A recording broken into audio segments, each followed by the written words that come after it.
ಸೈಕಲ್ಗೆ car ಡಿಕ್ಕಿಯಾದ ಪರಿಣಾಮ ಕಾಲೇಜಿಗೆ ತೆರಳುತ್ತಿದ್ದ ವಿದ್ಯಾರ್ಥಿ ಸ್ಥಳದಲ್ಲೇ ಸಾವನ್ನಪ್ಪಿದ ಆಘಾತಕಾರಿ ಘಟನೆ ಹಾಸನ ಜಿಲ್ಲೆಯ ಚನ್ನರಾಯಪಟ್ಟಣದ ಮಾಳೆಕೊಪ್ಪಲು ಬಳಿಯ ಫ್ಲೈಓವರ್ ಮೇಲೆ ನಡೆದಿದೆ.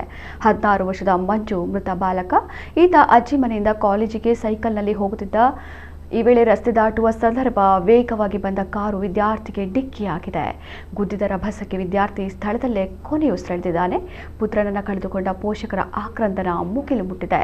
ಸ್ಥಳಕ್ಕೆ ಚನ್ನರಾಯಪಟ್ಟಣ ಸಂಚಾರಿ ಠಾಣೆ ಪೊಲೀಸರು ಭೇಟಿ ನೀಡಿ ಪರಿಶೀಲನೆ ನಡೆಸಿದ್ದಾರೆ.